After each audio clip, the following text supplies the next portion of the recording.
Hey Game Programs, welcome back to another lovely review that I have decided to go on. It is 7:56, April 26, 2010, and I've decided to do another review to commemorate my acquisition of another 360. Yes, my friend Chris, just down the way, was actually selling his off for 25 bucks. He decided to get rid of it because he got a PS3. So I figured, hey, what the hell? I might as well steal it right out from under him. Better him than somebody else who's willing to pay somebody else a little bit more, right? Go figure. Anyways, my reservoir of 360 games has actually been a little slim lately. So I figured I'd dig through them. And I ended up coming up with one that, I'd been kind of saving because I had always been a big time fan of the series. Did you Sonic the Hedgehog, the 2006 release that I was actually really anticipating when I heard it was coming out. Anyways, first thing, let's go into the gameplay. Sonic Team, what the hell were you thinking? Oh my god! I first start playing this game, the cinematics look amazing, okay? You first fire up the intro for this thing, and it looks so pristine. And then you get into the gameplay, and the quality of the experience just goes down the goddamn shitter. First off, this is my major complaint throughout the whole thing.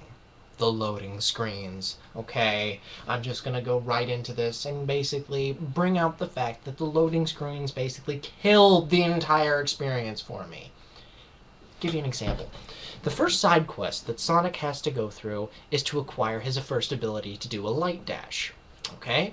You talk to an old man who tells you about giving off a pair of shoes that allows him to modify specific abilities to using certain gems.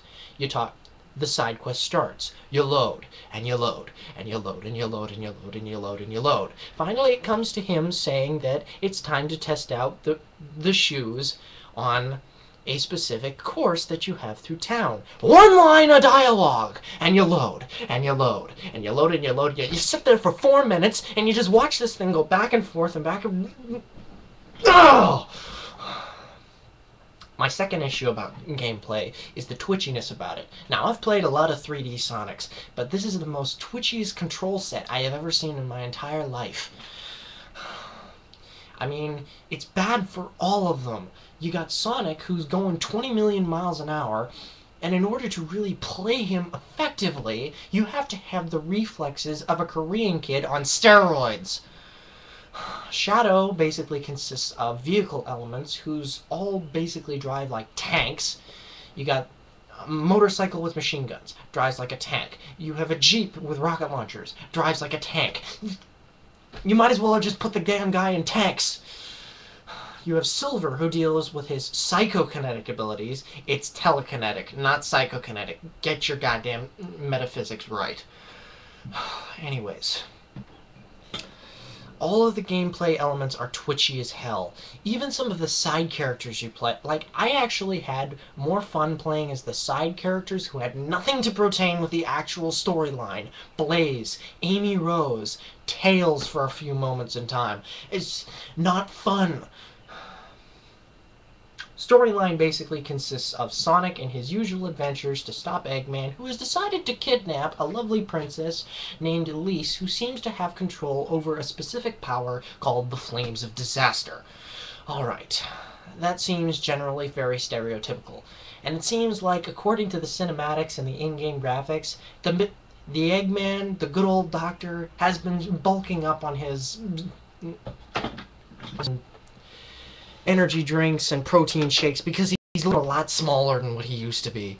He's looking a little bit more in shape and all that good stuff, which is fine for him. I mean, it's working, but yeah. Anyways, eventually you go through meeting the ulterior characters, who are the main shitgoers throughout the whole thing.